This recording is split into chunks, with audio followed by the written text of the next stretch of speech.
की बाप के कमाई सब बेटा धरी है। हर की बाप के कमाई सब बेटा धरी है। कि बाकी जवन कोई दी है बेटी ऊ का बेटा करी है।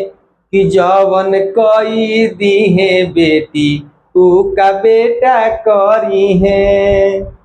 अरे कि होते बियाह मेहर लेके होई है अलगा।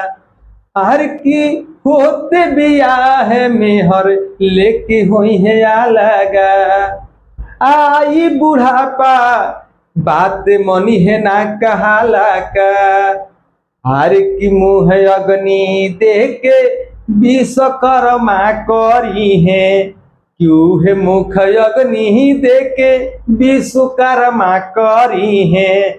कि जवन कोई दी है बेटी ऊ का बेटा करी है। कि जवन कोई दी है बेटी ऊ का बेटा करी है।